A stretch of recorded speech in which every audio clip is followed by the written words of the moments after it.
ये घड़ी की आवाज कितनी डरावनी है ना कोमल। हाँ हाँ, मुझे मालूम है तू ऐसा क्यों कह रही है। तेरे दिमाग में ना अभी भी वो हॉस्पिटल की पुरानी कहानियां वो घूम रही है। नहीं नहीं, ऐसी कोई बात नहीं है। मैं तो इसलिए ऐसा कह रही हूँ क्योंकि ये अपना फ्लोर कितना सुनसान है ना। सिर्फ 2 मरीज और हम दोनों के अलावा एक स्टाफ वाला और है बस। पता है, कभी कभी अकेले में तो मुझे भी डर लगता है। ऐसा लगता है जैसे कोई भूत बंगला हो।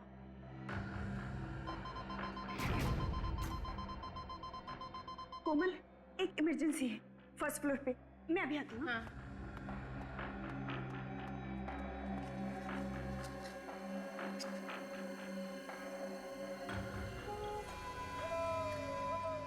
ये कैसी आवाज है?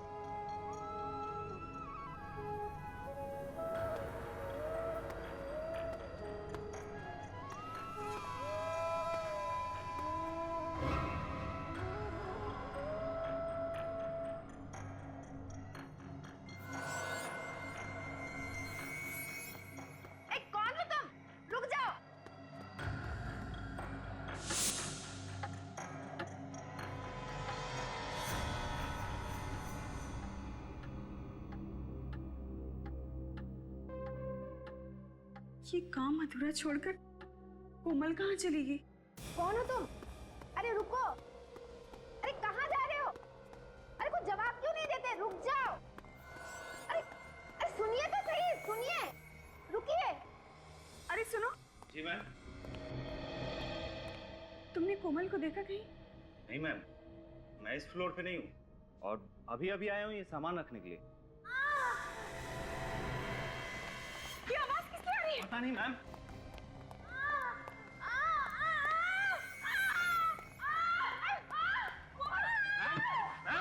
मैम क्या हुआ मैम?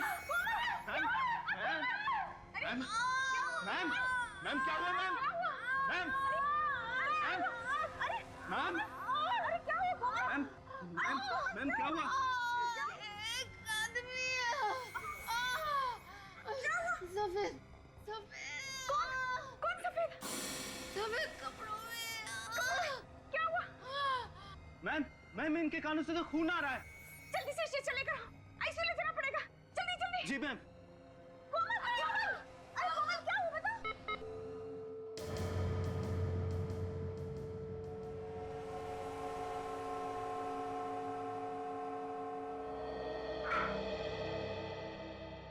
सारी कोशिशें बेकार गई। She is dead. ऐसा इसने क्या सुन लिया जिससे इसके कान के पर्दे भी फट गए और ब्रेन हेमरेज भी हो गया। इसके दिमाग में कोई बीमारी थी, इसने कभी ऐसा कुछ नहीं बताया था। सर, उस कॉरिडोर में ही कुछ हुआ था, वरना ये तो ठीक ठाक थी। जब तुम्हें ऐसी हालत में मिली थी, इसने तुमसे कुछ कहा था? नहीं सर, मुझसे तो कुछ भी नहीं कहा था, लेकिन हाँ, एक आदमी से डरी हुई थी और कह रही थी कि उसे कोई आदमी दिखा था जो सफेद कपड़ों में लिपटा हुआ था। सफेद कपड़ों में?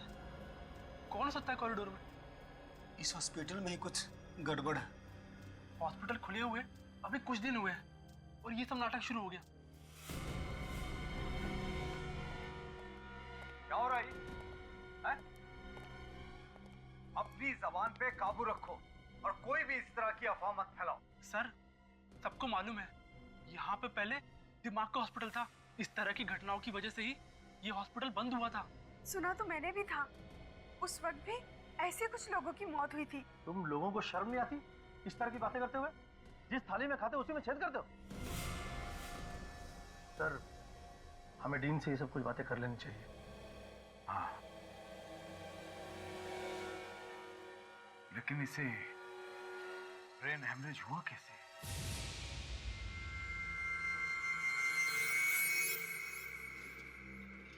अरे यार श्रवण, ये कॉरिडोर तो ठीक ठाक दिखता है, फिर कोमल मैडम की मौत कैसे हो गई?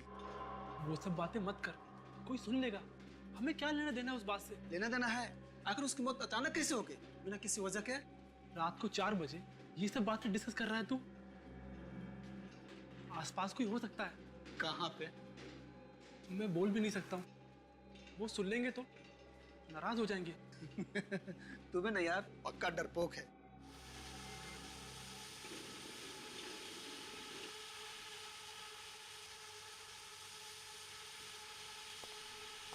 ये आवाज कैसी?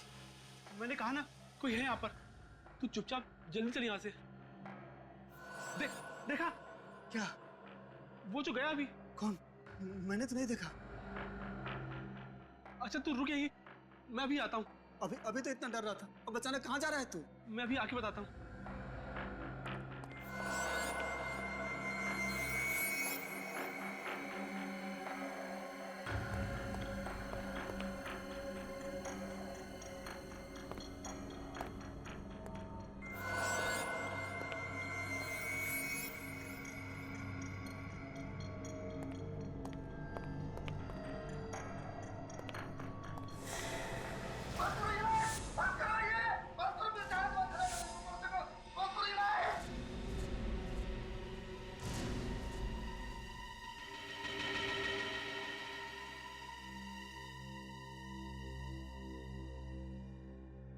कुछ समझ में नहीं आ रहा। श्रवण के कान के पर्दे फट गए और कोमल के भी, और फिर दोनों को ब्रेन हैमरेज हो गया था।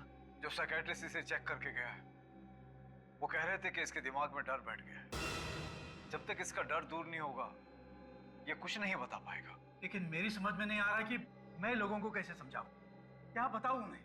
चारों तरफ हॉस्पिटल की बदनामी हो रही है, लोग तरह तरह की बातें करने लगे हैं। सर, लोग ऐसी तरह तरह की बातें नहीं कर रहे। इस हॉस्पिटल में जरूर कुछ गड़बड़ है, मगर आप लोग बातें छुपाने की कोशिश कर रहे हैं। मुझे नहीं रहना यहाँ पे, मैं आज ही यहाँ से चला जाऊंगा, किसी दूसरे हॉस्पिटल में अपना इलाज करा लूंगा। प्लीज प्लीज, आप लोग इस तरह की उल्टी सीधी बातें करके मामले को तूल मत देना। देखिए, मैंने सीआईडी को इन्फॉर्म किया है, अब सच्चाई क्या है ये वो लोग ही ढूंढ निकालेंगे। हाँ, असलिए ढूंढ निकालेंगे आप। दूध का दूध और पानी का पानी कर देंगे। Thank you sir, thank you, आप लोग आ गए। सर, मैं डॉक्टर ऋषभ, इस हॉस्पिटल का डीन, और यह है डॉक्टर केतन और यह है डॉक्टर दुष्यंत। सर, अब आप लोग ही बचा सकते हैं हमारे हॉस्पिटल को बंद होने से। बताइए क्या हुआ है? हमारे हॉस्पिटल की एक नर्स कोमल और एक वार्ड बॉय श्रवण, इन दोनों की मौत हो गई है। और ये दूसरा वार्ड बॉय चंदन, इसके कान के पर्दे फट गए हैं। श्रवण और कोमल, इनकी मौत कैसे हुई? कानों के पर्दे फटने से और ब्रेन हेमरेज से। सर, हमारी नर्स सारिका, इसका कहना है कि कोमल कॉरिडोर में भागती हुई आई और गिर गई। उसके दोनों कानों से खून बह रहा था और वो जोर जोर से चिल्ला रही थी। सारिका नाम है ना तुम्हारा? सारिका, कोमल ने मरते वक्त तुमसे कुछ कहा? सर, कोमल किसी सफेद कपड़े में लिपटे हुए एक आदमी के बारे में बता रही थी। क्या क्या बताया उसने? सर, पूरी बात बताने से पहले ही वो बेहोश हो गई।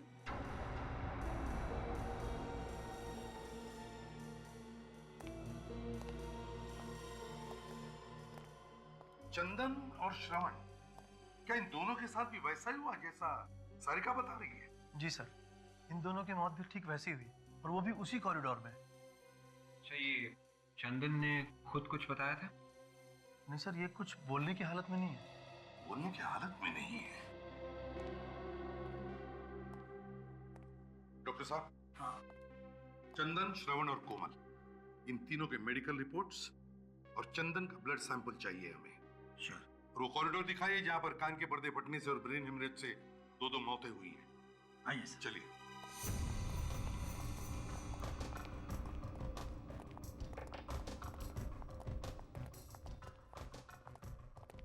सर, यही वो कॉरिडोर है जहां दोनों घटनाएं हुई हैं। सारिका, तुम उस वक्त कहां पर थी? सर, मैं और कोमल सामने कैबिन में बैठे हुए थे सर। फिर कुछ देर के लिए मैं नीचे चली गई रिसेप्शन पर।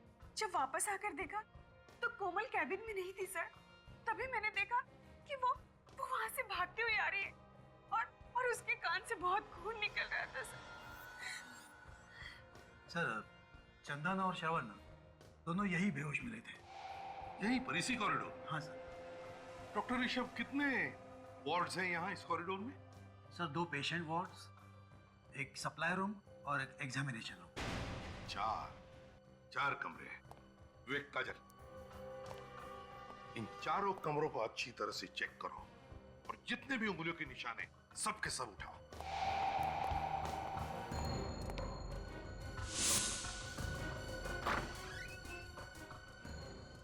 वैसे एक बात बताओ, कोमल ने जो सारिका को बताया था उस सफेद कपड़े में लिपटे हुए आदमी के बारे में, क्या तुमने देखा है उसे? नहीं सर, सफेद कपड़ों में ऐसा कोई आदमी नहीं दिखा आज तक, मगर हाँ कभी कभी अजीब सी आवाज जरूर सुनी है। आवाज? जी सर। कैसी आवाज? सर जैसे किसी पाइप में से कोई हवा पास हो रही हो।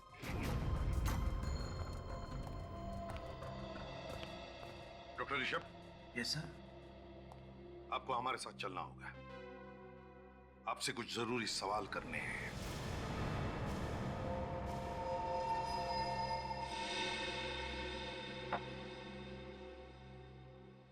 देखिए मिस्टर ऋषभ, घबराइए मत। अखबार में छपने से आपका हॉस्पिटल बंद नहीं होगा। बंद तो नहीं होगा सर, लेकिन बदनामी तो होगी ना। हाँ, बदनामी तो जरूर होगी, क्योंकि वहां काम ही कुछ ऐसा हुआ है। सबसे पहले तो आप अपने स्टाफ को समझाइए। सबके सब चिल्ला रहे हैं कि वो जगह डरावनी है। सर मैंने बहुत समझाया उन लोगों को कि वो जगह डरावनी नहीं है, लेकिन 1970 में जब वहाँ दिमाग का हॉस्पिटल बना था, तभी से किसी ने अफवाह फैला के रखी है वहाँ। अफवाह? कैसी अफवाह? यही कि उस जगह में कुछ गड़बड़ है और इसीलिए वो दिमाग का हॉस्पिटल बंद कर दिया गया था। लेकिन उसके कुछ दिनों बाद हमारे चैरिटेबल ट्रस्ट ने फिर से परमिशन लेके ये हॉस्पिटल बनाया था। अब तक तो सब कुछ ठीक ठाक था, लेकिन अचानक ये मौत होने लगी। देखिए ऋषभ जी, ये मौत अचानक नहीं हो रही है। कोई है जो जानबूझ के ये खून कर रहा है। कौन हो सकता है वो सर? ये आप बताइए, आपको किसी पे शक है? सोच के बताइए। कोई ऐसा आदमी जिसे आपके हॉस्पिटल बंद होने से फायदा होता हो? हाँ सर, कुछ लोग तो है जिन्हें हॉस्पिटल बंद होने से फायदा होगा। कौन लोग हैं वो? कुछ बिल्डर्स है सर, जिन्हें हमारे हॉस्पिटल के बारे में सब कुछ पता है। क्या क्या पता है? यही कि हमारा ट्रस्ट बिल्डिंग तोड़ के नया हॉस्पिटल नहीं बना सकता। मगर हमारे ट्रस्ट ने उसी बिल्डिंग को रंग और प्लास्टर करके ये नया हॉस्पिटल शुरू कर दिया है। उन बिल्डर्स को लगा होगा कि ये ट्रस्ट गरीब है, इसलिए अफवाह सुन के जगह छोड़ के भाग जाएंगे। ठीक है, आप जाइए। और हाँ, उस फ्लोर पे जितने भी मरीज हैं उन सबको वहां से हटा दीजिए। जरूर सर। क्या? चलो। इस हॉस्पिटल का इतिहास टटोलना होगा और बिल्डर्स के बारे में भी पता करो। कौन लोग हैं जो हॉस्पिटल बंद कराना चाहते हैं?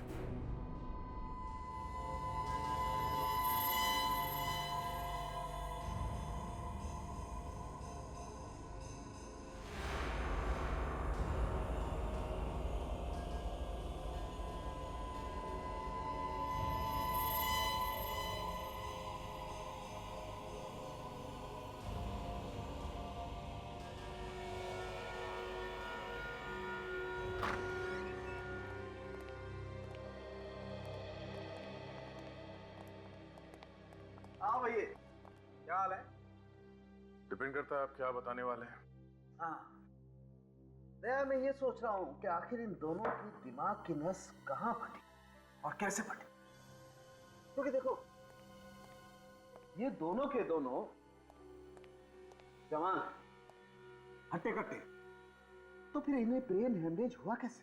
क्या दरअसल ब्रेन हेमरेज तो 40-50 साल की उम्र के बाद हुआ करता है। तो फिर एक बात पक्की है बॉस, इन दोनों के ये कान के पर्दे फट गए। सर हो सकता है इन लोगों ने कोई ऊंची आवाज सुन ली हो, जैसे कान के पास कोई बॉम्ब फट गया हो। एग्जैक्टली ऐसा ही हुआ है। वैसे भी इन दोनों की पोस्टमार्टम रिपोर्ट हमें ये बताती है कि इन दोनों को ना तो कोई कान की बीमारी थी और ना ही कोई ब्रेन हेमरेज होने के लक्षण थे। मगर सर, ऊंची आवाज से कान के पर्दे कैसे फट सकते हैं?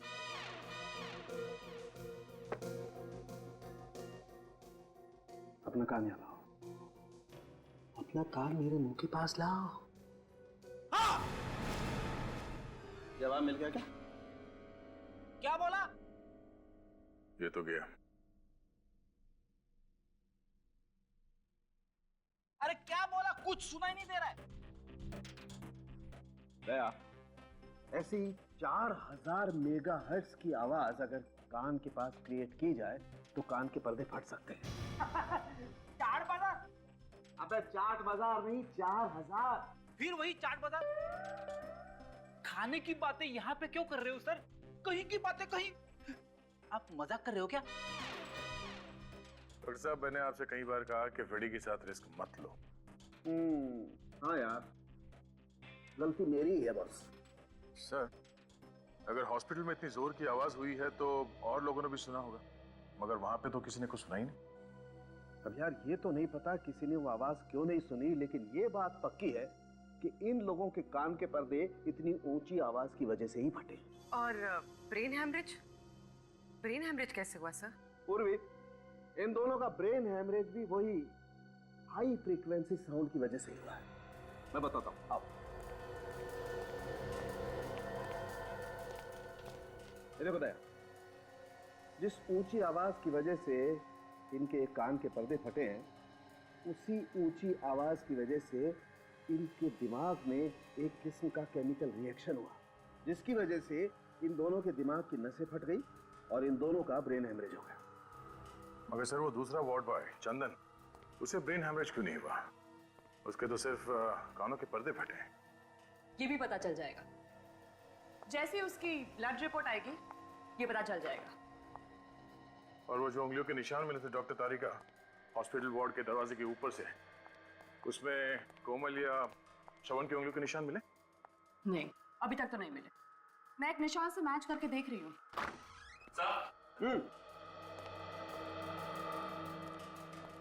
सर, चंदन के खून की रिपोर्ट। Okay, thank you.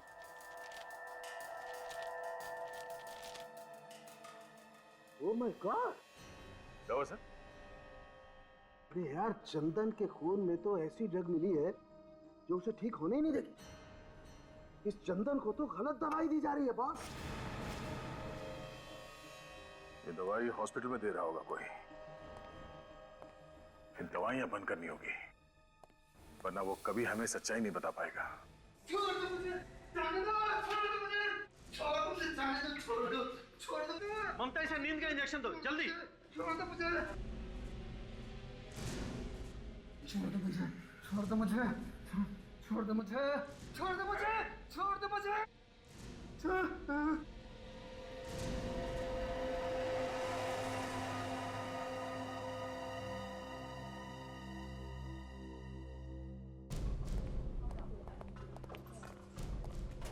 इसे हर तरह की दवाइयां कर दी, लेकिन इसकी हालत में कोई भी सुधार नहीं आ रहा। ममता, तुम ऐसा करो, जो प्रेस्क्राइब्ड इंजेक्शन है ना, वो इसे दे दो। जी डॉक्टर। 1 मिनट, बंद करिए। रोको, इसे अब और उल्टी सीधे दवाएं नहीं दी जाएंगी, समझे?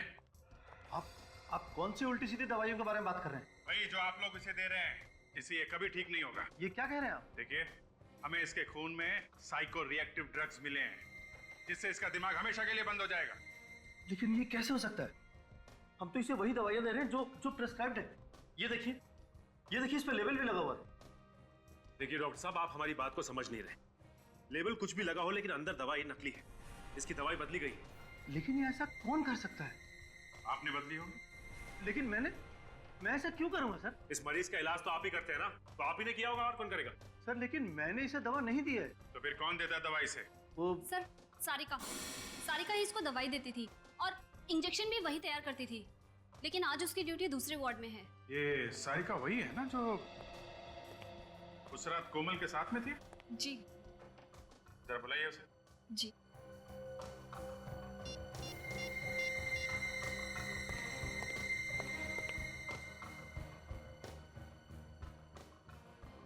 सर, वो फोन नहीं उठा रही है। सर, कहीं वो भाग तो नहीं गई? सारिका मैडम से क्या हो गया? सारिका मैडम, क्या हुआ? सारिका मैडम। Oh no. देखो जरा। ये तो मर चुकी है।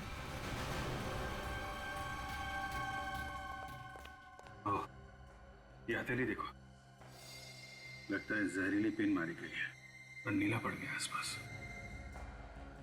काजल, अच्छी तरीके से बॉडी चेक करो।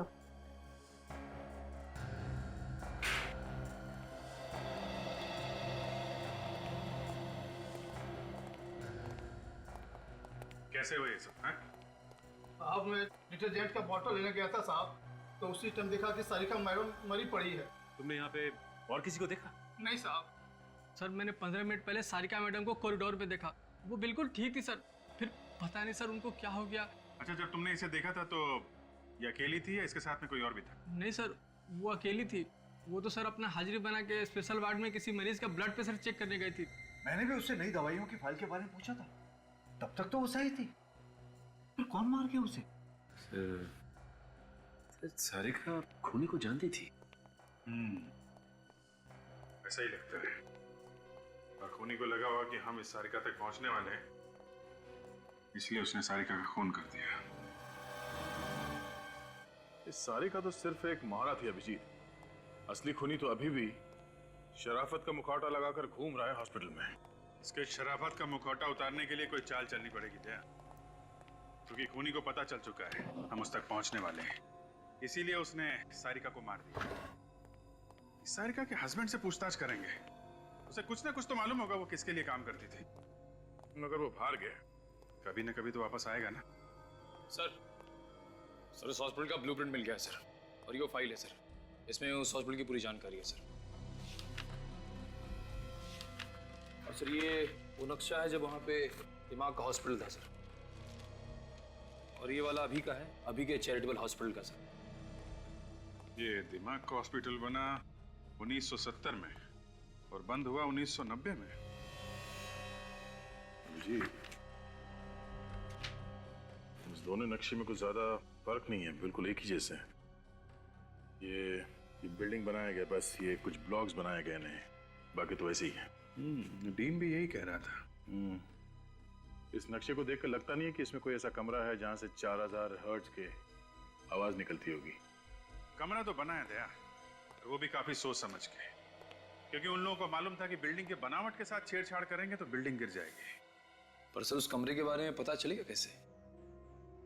उन उंगलियों के निशान से पता चलेगा जो दरवाजे पे से उठा के लाए गए हैं।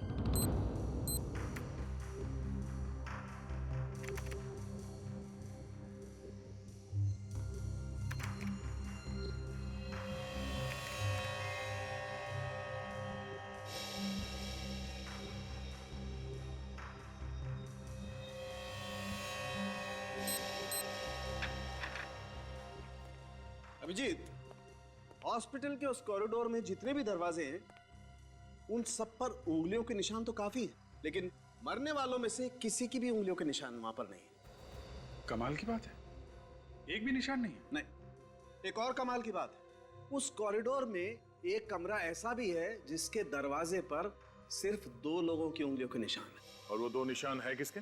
विवेक और काजल के। विवेक और काजल की उंगलियों के निशान उस दरवाजे पे मिले? शायद हुआ ऐसा होगा कि खूनी ने जाते वक्त दरवाजे पर जितने भी उंगलियों के निशान थे सब साफ कर दिए, लेकिन जब काजल और विवेक कमरे में चेक करने के लिए पहुंचे तो उनकी उंगलियों के निशान उस दरवाजे पर रह गए।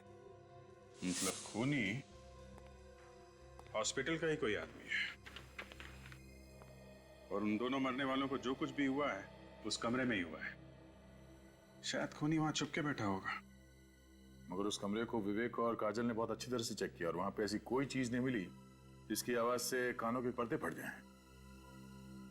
फिर भी दया, फिर से चेक करना पड़ेगा वो कमरा। सर 2 बिल्डर्स के बारे में पता चला है सर, जो दुआ कर रहे कि हॉस्पिटल बंद हो जाए और वो लोग उसे खरीद सके। अच्छा, कौन लोग है ये? एक है जयंत और दूसरा दामोदर।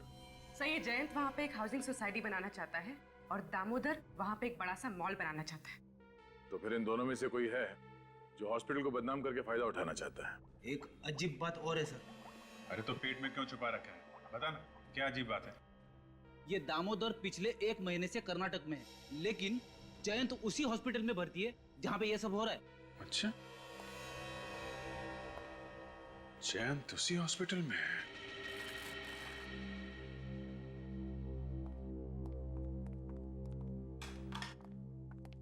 कैसे हैं मिस्टर जैन? कैसी है तबीयत आपकी? क्या बताऊं सर, कैसा हूं। यहाँ खून हो रहा है, चारों तरफ डर है, मैं भी डरा हुआ हूं। हमें तो लगा कि आप बहुत खुश होंगे कि 2-4 लोग और मर जाएं, और ये हॉस्पिटल बंद हो जाए और हॉस्पिटल के बंद होते ही यहाँ पे आप एक नई बिल्डिंग खड़ी करते। सर, जैन बहुत बड़ा आदमी है, उसके साथ छेड़छाड़ करने से हंगामा हो सकता है और फिर अगर न्यूज़पेपर में आ गया तो हमारे हॉस्पिटल की बदनामी होगी सर। तो अब क्या हो रहा है, हैं? अब क्या हो रहा है डॉक्टर ऋषभ? कोई कसर बाकी है हॉस्पिटल की बदनामी होने की? जो कुछ भी हुआ है ना, इसी कमरे में हुआ है, इसी कमरे में। सर, यहाँ तो मरीजों की जांच होती है। तो फिर इसका मतलब है बहुत सारे मरीज आते होंगे इस कमरे में? हाँ। तो फिर उनके उंगलियों के निशान कैसे नहीं इस कमरे के दरवाजे पर? क्या बिना हाथ लगाए अंदर घुस आते? ये आप क्या कह रहे हैं? मैं भला ऐसा क्यों करूंगा? मैं कुछ समझा नहीं। इतने नासमझ तो आप लगते नहीं हैं। आप इस हॉस्पिटल की जमीन को खरीदना चाहते हैं ना, इसलिए हॉस्पिटल को बदनाम करने के लिए आपने लोगों का खून कर दिया। यहाँ का स्टाफ और यहाँ के मरीज हॉस्पिटल छोड़कर भाग रहे हैं, लेकिन आप है कि यहीं पे चिपके हुए। क्यों? मैंने खून नहीं किया। तो फिर हॉस्पिटल में मरीज बन के आने का आपका मकसद क्या है? मरीज हूँ तो मरीज बनकर ही आऊंगा ना। रेडी? या जितनी भी मशीन है, एक एक मशीन को अच्छी तरह से चेक करो, एक एक मशीन को। कोई भी चीज छूटनी नहीं चाहिए। वो चीज यहीं पर छुपी है जिसमें से वो भयानक आवाज आकर लोगों के कानों के पर्दे फटे, समझे? वैसे ये आपकी रिपोर्ट तो बताती है कि आपके दिल में दर्द उठा था और आप भागते हुए हॉस्पिटल चले आए थे, लेकिन हॉस्पिटल के डॉक्टर्स का कहना है कि आपके सीने में दर्द कुछ नहीं हुआ था, सब नाटक था। जब तक दर्द चला गया था। ओह, आपका दर्द चला गया, लेकिन आप यहाँ पे चिपक कर बैठ गए। क्यों? बोलती बंद हो गई ना? इस हॉस्पिटल में जो भी खून हो रहे हैं आपकी देखरेख में हो रहे हैं, और यहाँ तक कि कोमल और सारिका का खून भी आप ही ने करवाया है। ऐसी कौन सी चीज है वो? ये जो आपकी सारी मशीन है ना, सब खोल कर देखेंगे, पता चल जाएगा कहां से आवाज आती है। वो खोल के देखेंगे? जी हाँ। ये मशीनें खराब हो जाएगी सर, बहुत कीमती मशीनें हैं ये। आपकी मशीनें कीमती है या इंसान की जान कीमती है? कैसे डील है आप? कैसे डॉक्टर है आप? आपको ऐसे नहीं लगता कि पता लगाना चाहिए क्यों जाने जा रही है लोगों की? रेडी? ये सारी मशीन खोलने का हमारे पास सामान है ना? है ना सर, गाड़ी में लेकर आओ, और मजदूर भी लेकर आओ। कुछ तोड़ के देखना है। तोड़ना है? सर, आप मानो या ना मानो, ये खून मैंने नहीं किए। तो फिर मरने से पहले सारिका इस वार्ड में क्यों आई?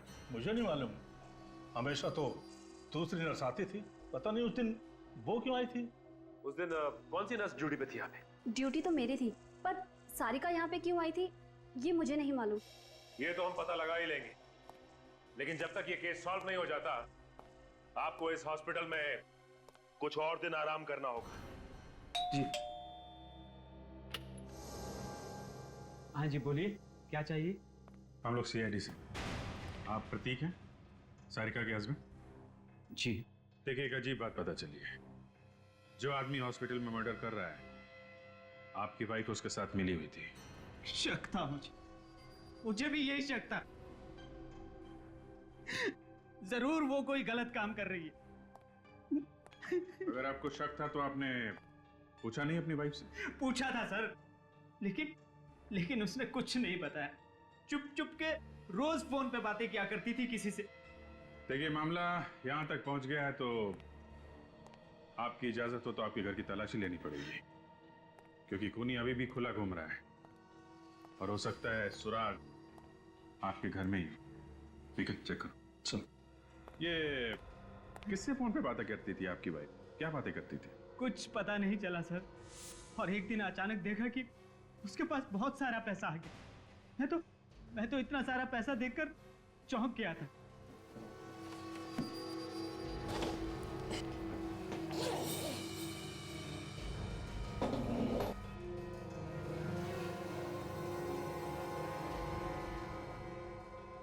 सर, तो म्यूजिकल इंस्ट्रूमेंट ये आप बजाते हैं? ये कहां से आई? अच्छा, आपके घर में मिला और आपको मालूम नहीं? कहां से आई? सर, मुझे कुछ नहीं मालूम, मैं तो इसे पहली बार देख रहा हूँ। सर, कहीं वो इंस्ट्रूमेंट तो नहीं है जिसकी अजीब सी आवाज उस कॉरिडोर में सुनाई देती थी? हो सकता है ये बजता था और लोग वहां पहुंच जाते थे ये सुनने के लिए कि क्या बज रहा है। मगर हाँ, कभी कभी अजीब सी आवाज जरूर सुनी। आवाज? जी। कैसी आवाज? सर, जैसे किसी पाइप में से कोई हवा पास हो रही हो। यही है,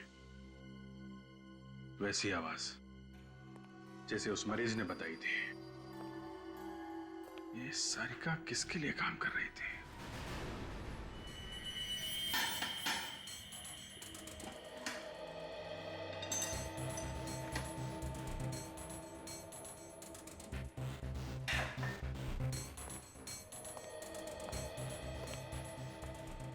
सर, इस आदमी को पता भी नहीं कि क्या करना है, फिर भी इसने सारी मशीनें खोल के रखी है। ये आदमी ट्रेन है क्या? ट्रेंड नहीं हूं, लेकिन गधा भी नहीं हूं, समझे? सर, सर हम लोग जैन से मिलके आ रहे हैं। उसे देख के लगता नहीं कि उसे कोई बीमारी मारी है सर। अच्छा। और तो और सारिका ने मरने से पहले आखिरी बार जैन से ही बात की। और सर सारिका की ड्यूटी भी नहीं थी उस वक्त उस वार्ड में। तो बताइए डॉक्टर ऋषभ, इकट्ठा कट्टा आदमी जयंत आपके हॉस्पिटल में मरीज बनकर लेटता है और आपकी हॉस्पिटल की नर्स सारिका उससे मिलने के बाद मर जाती है। कैसे? मालूम नहीं सर। और सारिका, बताइए सारिका वहां पर गई क्यों उस वार्ड में जब उसकी ड्यूटी नहीं थी? मुझे मालूम नहीं सर। अरे इसके अलावा कोई जवाब है क्या नहीं आपके पास?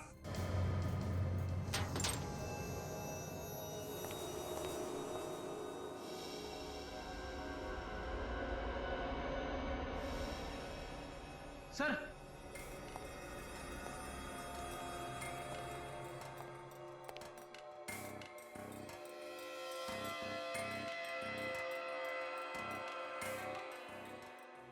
सोनिक वेपन, आवाज का हथियार।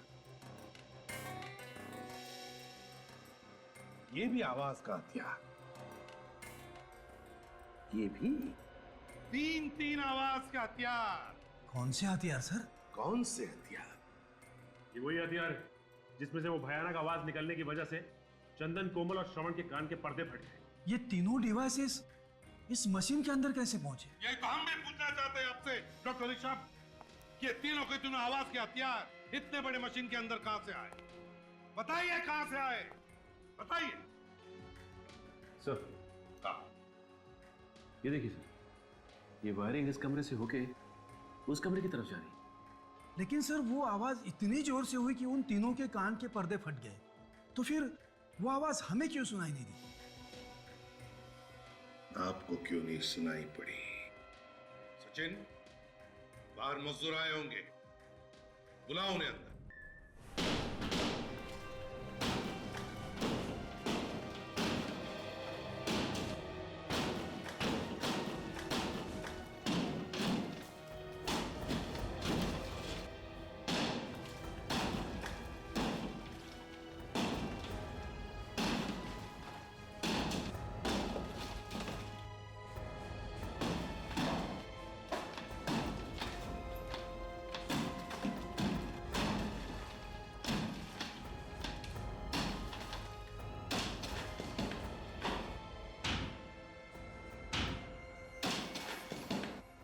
देखा डॉक्टर ऋषभ, सारी दीवारों को साउंड प्रूफिंग किया है, ऐसे साउंड प्रूफिंग, और इसीलिए या जो भी आवाज हुई अंदर वो बाहर किसी को पता नहीं चला। सचिन, अच्छी तरह से जाकर चेक करो, देखो, ढूंढो इसका स्विच कहां पर है। हाँ, फ्रेडी, बंद करो अभी।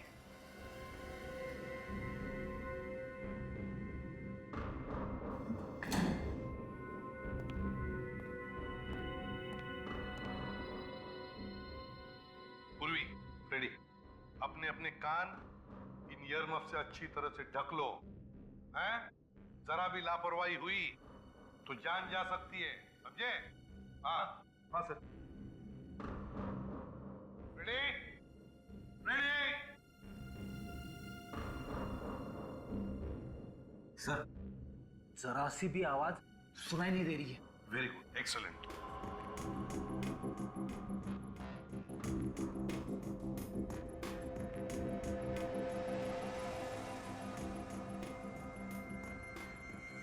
अब जैसे ही सचिन को वो स्विच मिलेगा, वो 5 सेकंड के काउंट के बाद वो स्विच ऑन करेगा और फिर इसमें से वो भयानक आवाज आनी शुरू हो जाएगी। ये रहा वो स्विच जिसे खूनी ऑन करता है और वहां से डिवाइस चालू होता है।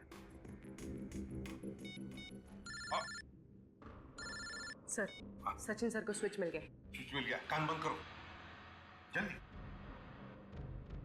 1 2 3 4 5।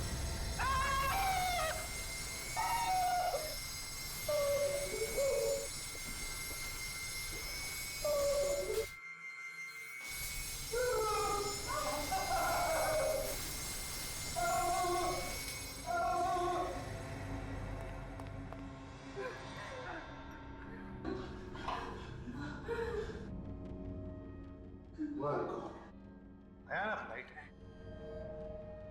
मेरा तो सिर अब भी घूम रहा है। सर मेरे कान गूंज रहे। क्या आप लोग ठीक तो हैं? कुछ हुआ तो नहीं? नहीं सचिन, हम लोग ठीक हैं, लेकिन इतना भयानक अनुभव था ये, भयानक। इससे पता चलता है कि इतनी दर्दनाक मौत हुई होगी उन लोगों की। डॉक्टर ऋषभ, ये कोई एग्जामिनेशन रूम नहीं है, कोई एग्जामिनेशन रूम नहीं, टॉर्चर रूम है ये। मेरे तो हाथ पैर अभी भी कांप रहे हैं सर। आंखों के सामने सभी चीजें चलती फिरती नजर आ रही है। फ्रेडी, अच्छा हुआ तुमने कानों पर ईयरमफ लगा रखा था सेफ्टी के लिए, वरना तुम्हारा भी वही हाल होता जो कोमल और श्रवण का हुआ था। मगर सर खूनी है कौन? जैन पे शक है लेकिन सबूत नहीं है उसके खिलाफ।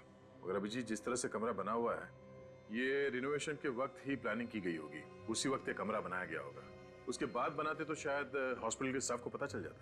मगर एक बात पक्की है, खूनी जो कोई भी है उसे आवाज की फ्रीक्वेंसी और लाइट के बारे में सब कुछ मालूम है। अच्छी तरीके से जानता है वो आदमी कि इन चीजों के इस्तेमाल से कैसे किसी को मारा जा सकता है, कितनी आवाज से कान के पर्दे फट जाएंगे, कब ब्रेन हैमरेज होगा, सब कुछ जानता है। काम कोई मनोचिकित्सक या दिमाग के बारे में जानकारी रखने वाला ही कर सकता है। खूनी कोई साइकेट्रिस्ट है। लेकिन सर उस हॉस्पिटल में कोई साइकियाट्रिस्ट नहीं। कोई तो है पूर्वी, कोई तो है जो असलियत छुपा के वहां पे रह रहा है। उसे बाहर निकालने के लिए कोई खेल खेलना पड़ेगा, कोई दिमागी खेल। ऐसे कब तक इंतजार करेंगे? कम से कम मरीजों के बारे में तो सोचो। सर, हमें और भी मरीजों को देखना है, हम लोग चलें? नहीं, एसीपी साहब का ऑर्डर है, वो लोग बस आते ही होंगे।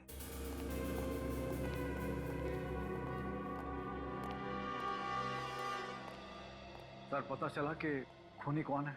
हाँ बिल्कुल पता चल गया, बस थोड़ी देर में बता देंगे। लेकिन फिलहाल हम आप लोगों की हिफाजत करने के लिए आए हैं। किस तरह की हिफाजत सर?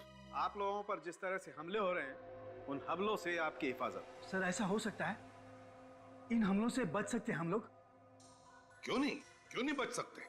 आप लोगों के कान के पर्दे फटना, ब्रेन हेमरेज होना, इन सभी हमलों से आप बच सकते हैं, क्योंकि हमारे फोरेंसिक सर्जन डॉक्टर साळुंखे इन्होंने एक स्पेशल इंजेक्शन बनवाया है उसके लिए। कहीं हम लोग और भी बीमार तो नहीं हो जाएंगे इस इंजेक्शन से? जी नहीं, आप लोग बिल्कुल मत घबराइए, बहुत सारे टेस्ट करने के बाद ये इंजेक्शन बनाया गया है।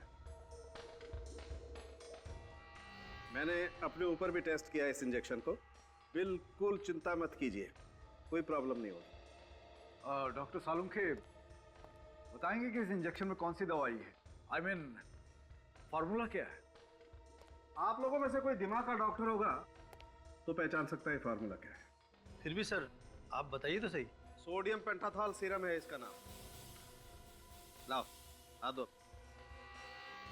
क्या कर रहे हैं आप? क्या हो गया डॉक्टर दुष्यंत? आपने अपना हाथ पीछे क्यों खींच लिया? कुछ परेशानी है क्या आपको? नहीं, कोई परेशानी नहीं है, लेकिन ये समझ में आ गया है कि आप लोग क्या करने जा रहे हैं। अरे वाह, क्या बात, बड़े होशियार हैं आप डॉक्टर दुष्यंत हैं। तो फिर बताइए क्या करने वाले हैं हम? आप लोग हम सबको बेवकूफ बना रहे हैं, क्योंकि सोडियम पेंटाथॉल मानसिक रोग दूर नहीं करता है, बल्कि सच्चाई उगलवाने की दवा है जो कि अपराधियों को दी जाती है। डॉक्टर दुष्यंत, ये सब आप कैसे जानते हैं? वो डॉक्टर दुष्यंत तो और भी बहुत कुछ जानते हैं, है ना डॉक्टर दुष्यंत? ENT स्पेशलिस्ट, कान नाक और गले के स्पेशलिस्ट। वैसे आप मत घबराइए, इसमें सिर्फ ग्लूकोज का पानी है। हाँ डॉक्टर दुष्यंत, तुम्हारी सच्चाई जानने के लिए किया हुआ ये ड्रामा है, समझे? बोलिए क्या बोलना है?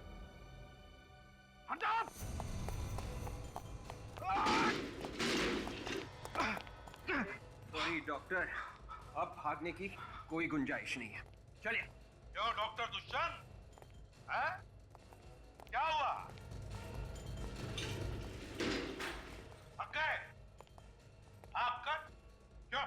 सर इसे ऐसी सजा देना जो जिंदगी में फिर कभी ऐसा गुनाह करने के बारे में सोचे भी तो रूह कांप जाए इसकी। तो बताओ क्यों किए ये खून तुमने? हॉस्पिटल बंद करवाने के लिए। एक डॉक्टर होते हुए भी हॉस्पिटल बंद करवाना चाहते थे आप? इतना घिनौना काम क्यों? क्योंकि किसी ने मुझे पैसों को लालच दिया था। वो जानता था कि मैं दिमाग का डॉक्टर हूं, बिना हथियार के मैं किसी का भी आसानी से खून कर सकता हूं। और इसमें सारिका भी मेरे साथ थी। तो फिर तुमने सारिका को मारा क्यों? क्योंकि उस तक आप पहुंचने वाले थे। मुझे डर था कि अगर उसने मुंह खोल दिया तो मैं मारा जाऊंगा, इसलिए मैंने उसे भी जान से मार दिया। पैसों की लालच वो किसने दिखाई तुम्हें? दामोदर ने। वो यहाँ पर एक मॉल बनाना चाहता था। और तुम भूल गए कि तुम एक डॉक्टर हो। जान बचाना तुम्हारा काम है, जान लेना नहीं। भूल गए तुम। पेशे से गद्दारी की तुमने, हिपोक्रेटिस की शपथ भूल गए तुम। 3-3 खून किए। अब जेल में सड़ते बैठना, फांसी का ऑर्डर आने तक।